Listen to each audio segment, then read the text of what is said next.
In this lesson, I will be discussing the three approaches of defining the six trigonometric functions.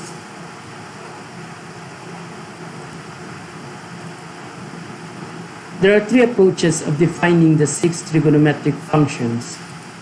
First, right triangle approach.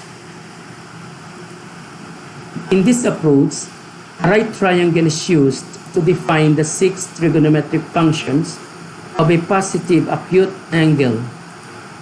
In this approach, the angle is limited to a positive acute angle, that is, an angle between 0 degree and 90 degrees only. Let us consider the right triangle ABC with right angle at C. From the ratios of the sides of this right triangle ABC relative to angle A, we can define the six trigonometric functions of the positive acute angle A.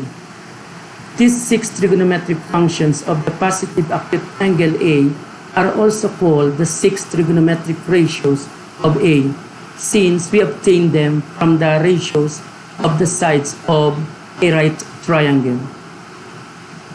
Another way to define the six trigonometric functions is by the use of Cartesian plane approach. It uses a reference triangle drawn in the Cartesian plane to define the six trigonometric functions of any angle. In this approach, the angle is allowed to be positive, zero, or negative. Consider this angle theta in standard position drawn in the Cartesian plane together with the reference triangle with reference angle theta sub r. The six trigonometric functions of any angle theta can be defined from this reference triangle. The third approach of defining the six trigonometric functions is by the use of unit circle approach. It uses a unit circle drawn in the Cartesian plane to define the six trigonometric functions of a real number.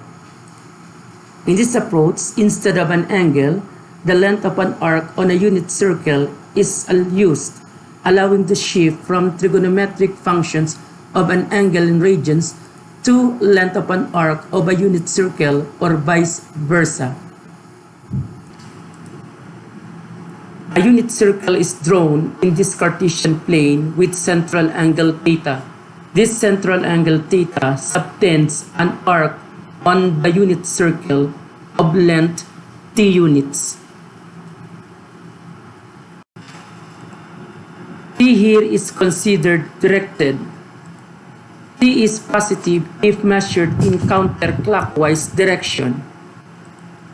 T is negative if measured in clockwise direction. There is a one-to-one correspondence between theta and t. For instance, pi radians corresponds to pi units, and pi units corresponds to pi radians. From the unit circle with point P of theta, we can define the six trigonometric functions of the real number t. These six trigonometric functions of t are also called the six circular functions of t.